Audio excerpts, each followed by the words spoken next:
Le Gabon était parti pour devenir un acteur important dans le marché mondial du cacao. Un fait intéressant déjà partagé avec vous dans les vidéos précédentes. C'était une industrie qui connaissait une croissance. Et, durant mon séjour dans le Nord, j'avais envie d'avoir des témoignages des personnes qui ont su profiter de cette belle époque. Parmi elles, il y avait Stanislas Meignier, natif de la ville de Bitam, décédé il y a 22 ans.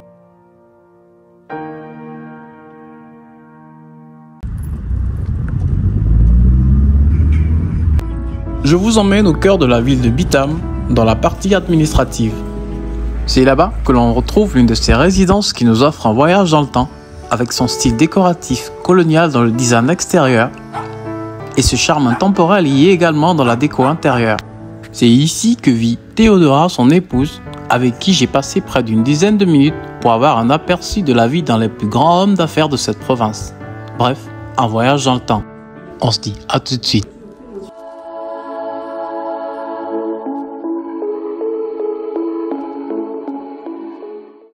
Alors, pour quelqu'un qui ne connaît réellement pas Bitam et qui aimerait bien savoir qui était Monsieur Meignier. Un Eba de Bitam, il est à 40 km d'ici. Pour parler de lui, on dira ceci, que lui, né à Bikougou, mais il a passé tout son temps presque à Oyem. Il est mieux connu à Oyem qu'ici à Bitam, parce qu'il a exercé tout son commerce à Oyem. Monsieur Meignier a commencé sa vie, il était d'abord gérant de boutique, il était d'abord même aide gérant au moment colonial. Après ça, il est passé gérant de boutique, affecté à Oyem, où il a évolué.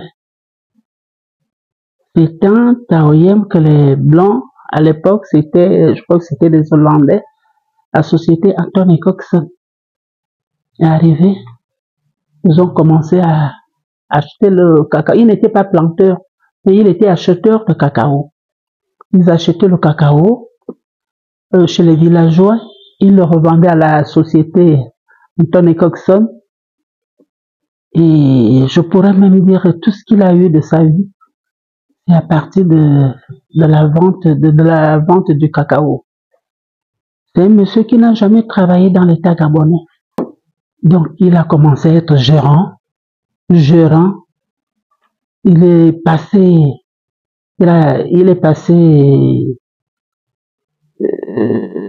comme son business, il était devenu personnel. En dehors des Blancs. Il n'a pas travaillé avec des Gabonais. En dehors des Blancs. Donc là, en achetant le cacao, il a investi sur les maisons.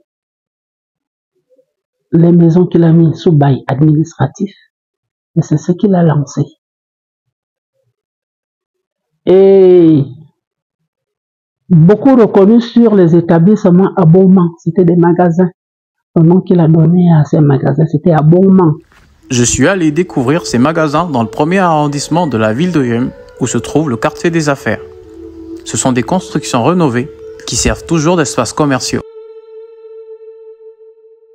C'était des grands magasins où il y avait des rayons alimentation, rayons habillement hommes, habillement femmes. Donc, il y avait ces boutiques. À Oyem, je crois qu'il devait avoir 3 magasins. À Minvoul, il est allé à Bolsoville, il avait un magasin à Bitam, il avait aussi un magasin. Et quand il vendait, il a fait du social, puisque les gens venaient venaient déposer des chèques à la fin du mois. Il allait à la banque récupérer ces chèques-là. Donc, au début du mois, le fonctionnaire, comme il n'a l'argent qu'un seul jour, le deuxième jour, il vient, il dépose son chèque. Il se ravitaille tout le long du mois et à la fin du mois, il va pour récupérer cet argent. Et il a évolué, c'était son business. Jusque-là, il a réussi à avoir même des maisons. en France, c'était toujours à cause de ce business-là. Et là, j'ai envie de savoir, c'est quelqu'un, bon, on parlait du côté un peu, il a évolué. Est-ce que c'est quelqu'un qui a connu des moments difficiles dans son parcours et comment il réagissait Oui, dans des situations? oui, je pourrais même dire, même quand, à la fin de son business, il a déclaré faillite. Agriculteurs, investisseurs, commerçants, tous se sont retrouvés dans l'obligation d'arrêter leur activité. Une période plutôt difficile.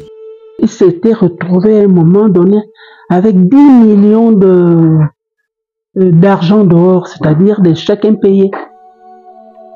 Les chèques impayés, ce qui le relevait au moment où les vaches étaient maigres, ce qui le relevait, c'était ses loyers.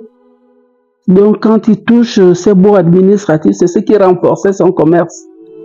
Mais après, il était obligé d'abandonner. Il a connu de ces sales moments, surtout qu'il n'avait pas d'appui, il ne comptait que sur lui-même. Si. Alors, quelle était sa relation avec les gens dans son entourage? Généralement, certains sont des fois inaccessibles. Mais qui était M. Meunier? Monsieur Meunier, c'était un homme bien. C'est pour ça que j'ai dit tout à l'heure, il faisait du social. Les gens étaient autour de lui. Il satisfaisait tout le monde. Tout le monde. Toute catégorie.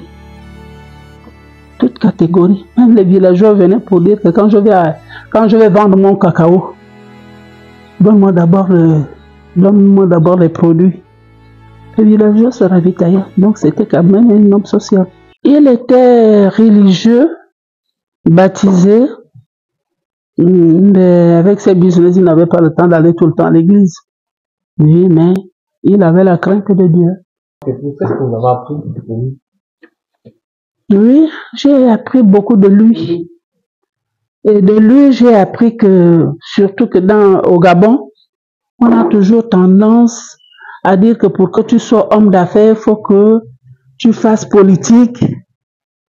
Mais lui, affaire politique, ce n'était pas son affaire. Il avait juste son business. Donc, avec lui, j'ai appris qu'on peut tout faire. On ne peut pas seulement s'attendre de l'État gabonais. Il n'avait pas de subvention, mais lui-même, il s'est débrouillé comme ça. Et quel est votre point de vue face à la jeunesse et l'entrepreneuriat? Oh, c'est comme si les jeunes, on dirait qu'ils sont perdus. Parce que je ne sais pas, parce que tous je les vois derrière les hommes politiques.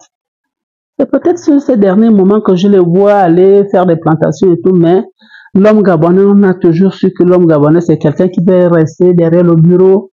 Pas un bureau sous le soleil, mais un bureau climatisé. Et je crois qu'eux-mêmes, les petits métiers, le Gabonais ne connaît pas ça.